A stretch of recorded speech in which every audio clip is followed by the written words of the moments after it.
हिंसा अन्त्य गरौँ हिंसा विरुद्ध एक हौं हिंसा विरुद्ध एक हौं हिंसा विरुद्ध भाइ साला सबलाम नि एक हौं हिंसा विरुद्ध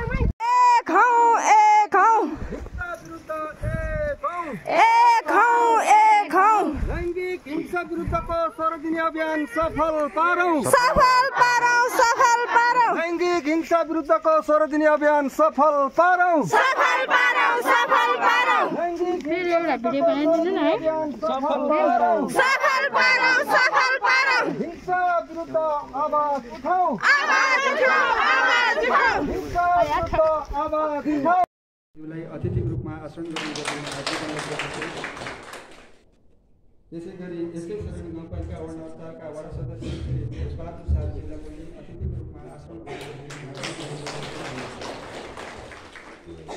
त्यसैगरी यसै सरणी गाउँपालिका वडा नगरपालिका वडा सदस्य श्री पार्वती कुमारजीलाई पनि अतिथिको रूपमा आसन ग्रहण गरेर त्यसैगरी यस सरणी गाउँपालिका वडा नम्बर 4 का वडा सदस्य श्री जनक कुमारजीलाई पनि वडा सचिव यस सरणी गाउँपालिका वडा नम्बर 4 का वडा सचिव जनक कुमारजीलाई पनि अतिथिको रूपमा आसन ग्रहण त्यसैगरी यस सरणी गाउँपालिकाको महिला बालबालिका तथा ज्येष्ठ नागरिकको मन्त्री भाइहरूलाई पनि अतिथिको रूपमा आसन ग्रहण गर्न हार्दिक अनुरोध गर्दछु त्यसैगरी यस सरणी गाउँपालिका बगाडा आधारभूत स्वास्थ्य सेवा केन्द्र प्रमुख श्री बालिका कुमारजीलाई पनि अतिथिको रूपमा आसन ग्रहण गर्दछु त्यसैगरी यस सरणी गाउँपालिका वडा 4 का विकासक श्री हिमन्त शर्माजीलाई पनि अतिथिको रूपमा आसन ग्रहण गर्न हार्दिक अनुरोध गर्दछु त्यसैगरी सरणी गाउँपालिका अध्यक्ष सुदेश सचिव श्री चन्द्र आचार्यजीलाई पनि अतिथिको रूपमा आसन ग्रहण गर्न हार्दिक अनुरोध गर्दछु त्यसैगरी विभिन्न टोल विकास संस्थाहरूबाट पाउनुभएका सदस्यज्यूहरू तथा प्रतिनिधिहरूलाई आफ्नो ठाउँमा अतिथिको रूपमा आसन ग्रहण गर्न हार्दिक अनुरोध गर्दछु त्यसैगरी यस सरणी गाउँपालिका वडा नम्बर 4 मा रहनुभएका स्वास्थ्य महिला स्वयंसेविकाज्यूलाई पनि स्वागत गर्न चाहन्छु यो दिवस किन मनाइँदैछ केका लागि मनाइँदैछ यो जुन लैङ्गिक हिंसा भनिसकेपछि यसको विशेष के हो त भन्ने विषयमा हाम्रा अब आउने वक्ताहरूले हामीलाई प्रष्ट पार्नुहुनेछ अब हामीले सामान्य रूपमा बुझ्ने भाषा भनेको लैङ्गिक भनिसकेपछि यो लिङ्गको आधारमा गरिने हिंसालाई बुझ्नुपर्छ र यो कहाँदेखि सुरु भयो र किन मनाउन थालियो स्थगित राख्दै मैले कार्यक्रमलाई अगाडि बढाउन चाहन्छु आजको यस लैङ्गिक हिंसा विरुद्धको 16 दिनमा प्रथम यस अभियानको सुरुवात गरेका थिए यो अभियान डोमिनिकन रिपब्लिक राष्ट्रका नेरावे परिवारका 3 साहसी दिदीबहिनी पेट्रिया मिनोवा र मारियाको तत्कालीन प्रेसिडेन्ट तथा सही सरकारले सन् 1900 सार्वजनिक तथा निजी जीवनमा लैङ्गिकताको आधारमा कसैलाई शारीरिक मानसिक सामाजिक यौनजन्य तथा अन्य कुनै पनि किसिमले क्षति दिनु पीडा दिनु कसैलाई अपमानजन्य धम्कीपूर्ण व्यवहार गर्नु कसैलाई करकाट गर्नु वा आफ्नो अधिकारको उपयोग गर्नबाट वञ्चित गर्ने कार्यलाई चाहिँ लैङ्गिक हिंसा भनेर भन्ने गरिन्छ त्यसैगरी लैङ्गिक हिंसा भन्नाले महिला पुरुष वा तेस्रो लिङ्गी बीच हुने विभेद हो त्यति मात्रै नभएर यो लैङ्गिक हिंसा भनेको मानव अधिकारकै हनन हो त्यसैगरी बालबालिका अपाङ्गता भएका व्यक्ति कमजोर अवस्थाका व्यक्तिहरू चाहिँ यो हिंसाले चाहिँ प्रत्यक्ष तथा अप्रत्यक्ष रूपमा असर गरिरहेको हुन्छ जस्तै मानसिक तनाव डिप्रेसन आत्महत्या गर्ने सोच अनि पारिवारिक असन्तुलन सम्बन्ध विच्छेद बालबालिकामा मानसिक असर पर्ने खालका क्रियाकलाप चाहिँ यो लैङ्गिक हिंसाले चाहिँ असर गर्ने गर्दछ मन्तव्यहरू राखिदिनको लागि सर्वरानी गाउँपालिका वडा नम्बर 4 का वडा सचिव मन्तव्यहरू राखिदिन म हार्दिक अनुरोध गर्दछु।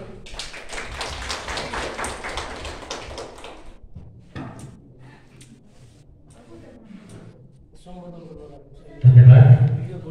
यहाँ आएको कार्यक्रम हो। खास गरी विशेष गरी महिला लैङ्गिक हिंसाको विषयमा विशेष गरी महिला दिदीबहिनीहरू बढी प्रभावित भएको, बढी चाहिँ यसमा चाहिँ भिक्टिम भएको हुनाले महिला दिदीबहिनीले सञ्चालन गर्दै आएको कार्यक्रम हो। तर पनि आजको मितिसम्म आइपुग्दा यसबाट महिला मात्र नभएर महिलाबाट पुरुषहरू पनि केही पुरुष व्यक्तिहरू पनि यस कार्यक्रमबाट चाहिँ भिक्टिम मतलब यो हिंसाबाट चाहिँ प्रभावित भएको चाहिँ विभिन्न डाटाहरू, विभिन्न तथ्याङ्कहरू, विभिन्न समाजका विभिन्न घटना परिघटनाबाट पनि हामीले देख्ने गरेका छौँ।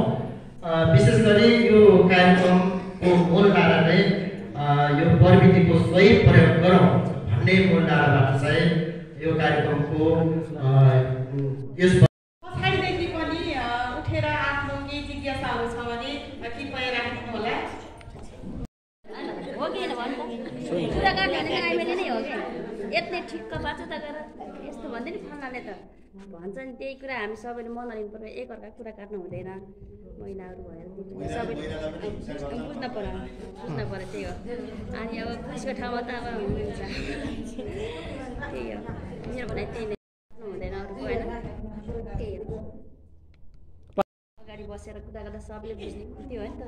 अब पछाडि गरेर कुरा गर्नु छ राम्रो गर्नु चाहिँ कि नराम्रो गर्नु त्यो पनि थाहा हुन्छ र त्यही भएर अब त्यही हो बुझ्ने सबैले अब कसको कुरा काट्नुहुन्छ कसको कुरा काट्नुहुन्न के राम्रो किन राम्रो त्यही छुट्याउन सक्नु पऱ्यो क्या सबैको। त्यही हो मेरो भनाइ त अब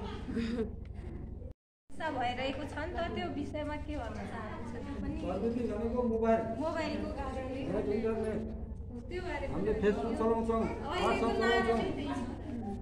प्रविधिको सही प्रयोग गरौँ, लैङ्गिक हिंसा अन्त्य गरौँ भन्ने यस वर्षको नारा रहेको छ 2082को नारा। यो अहिले पनि सुनिराखौँ नि दुईचोटि भइसक्यो। एउटै मान्छे भनेको भनौँ मेरै दुःखले हिँड्या। ठिक छ त्यो विषयमा हामीलाई जानकारी गर्नु होला, अहिले नभन्नुहोस्। हजुर त्यो पछि उयो गरौँला है त। कामको आधारमा हिंसा गर्नु भएन भन्ने तपाईँको मान्यता हो, त्यो मिल्दैन पनि। फेरि मान्छेले आफ्नो सक्ने काम इच्छाले र आफूले सक्ने काम जे पनि गर्न पाइयो कि गर्न पाइयो। सहकार्य कति भन्छ ल अरू कसैको केही छ? शाखाबाट उपस्थित हुनुभयो सम्पूर्ण कर्मचारीहरू गर्दै आइरहेका छौँ र आज पनि हामी यस हलमा विभिन्न र्यालीसहित कार्यक्रमहरूलाई अगाडि बढाइरहेका छौँ र यहाँ विभिन्न बस्तीबाट उपस्थित हुनुभयो। यतिन्जेलसम्म धैर्य भएर यस कार्यक्रममा बस्नुभयो, यहाँहरूलाई पनि विशेष धन्यवाद। र यस कार्यक्रममा प्रमुख अतिथिको रूपमा आउनु भनेर हामी ती कुराहरूलाई व्यक्त गर्न सक्दैनौँ र हामी एकदमै बढी भयो भने बल्ल मात्र ती कुराहरूलाई बाहिर ल्याउन सक्छौँ र हामी विभिन्न हिंसामा पर्छौँ। ती हिंसाहरूलाई बाहिर ल्यायो भने हामी समस्याको समाधानतिर जान्छौँ र हामी ती हिंसालाई खुम्साएर राख्यौँ भने कतिपय हाम्रै नेपालमा विभिन्न घटनाहरू घटेका छन्। ती हिंसाहरू सहन नसकेर कतिपय मानिसहरूले आफूले ज्यान समेत फालेको अवस्था हामीले देखेका छौँ, सुनेका छौँ र हाम्रो जुन 16 दिने अभियान छ यो 16 दिन सर्वनानी गाउँपालिकाका अध्यक्ष आजको यस कार्यक्रमको प्रमुख अतिथि रहनु भएको छ र आफ्नो भनाइहरू राखिदिनको लागि यस कार्यक्रमका प्रमुख अतिथि सर्वनानी गाउँपालिकाका अध्यक्ष आदरणीय श्री झोबहार विश्वकर्मालाई आफ्नो शुभकामना मन्तव्यहरू राखिदिन म हार्दिक अनुरोध गर्दछु।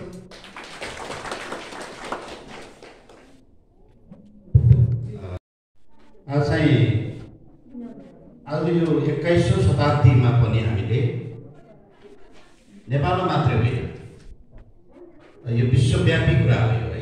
यो 16 दिने अभियान भनेको नेपालमा मात्रै होइन, यो विश्वव्यापी रूपमा नोभेम्बरको 25 देखि डिसेम्बरको आज 10 तारिक गरेर 16 दिन अथवा हाम्रो हिसाबले भन्दाखेरि मङ्सिरको हामीले 8 गतेदेखि हो क्या 8 गते 9 गतेदेखि सुरु गरेर आज 24 गते गरेर 16 दिन यो अभियान विश्वव्यापी रूपमा नेपालमा गए विभिन्न देशहरूमा सुरु चाहिँ भइरहेछ, चलिरहेछ र आज अन्तिम दिन छ।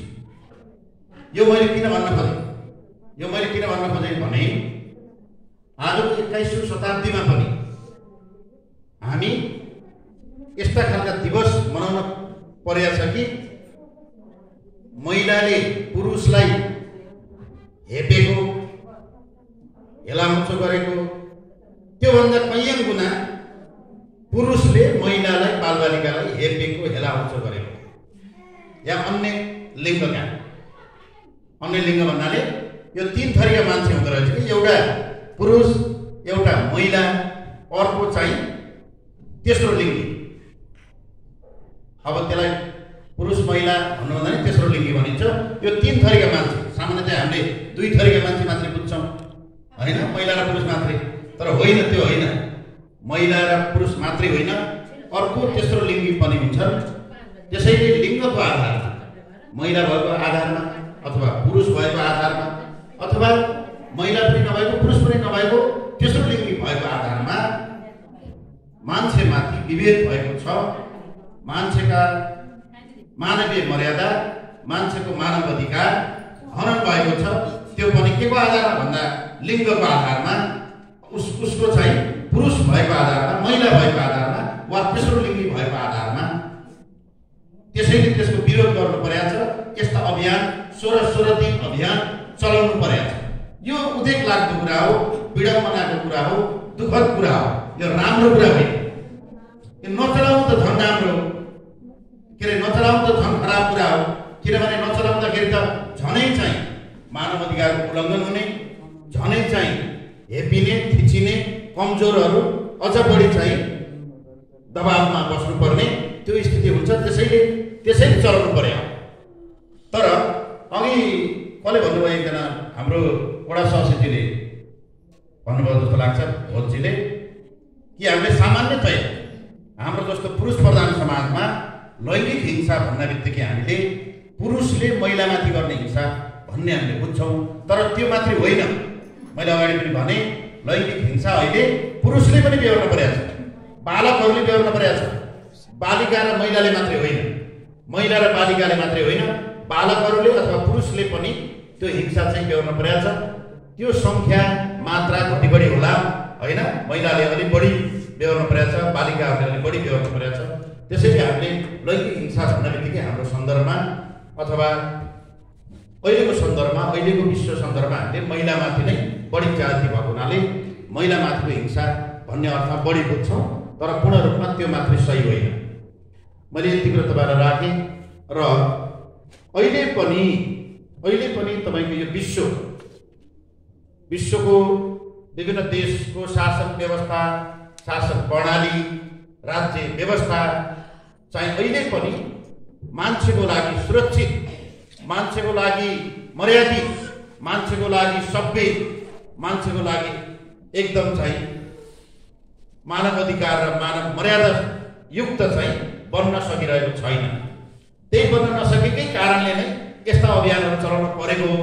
त्यो बनोस् राज्य व्यवस्था, शासन प्रणाली, हाम्रा दिमागहरू, हाम्रा घर घरका व्यवहारहरू, हाम्रा चिन्तन प्रवृत्तिहरू, हाम्रा सोच्ने तरिकाहरू, हाम्रा सोचाइहरू सबै चाहिँ मान्छे विरोधी नहुन्। अझ त्यसमा पनि लिङ्गको आधारमा बिल्कुल नहुन्।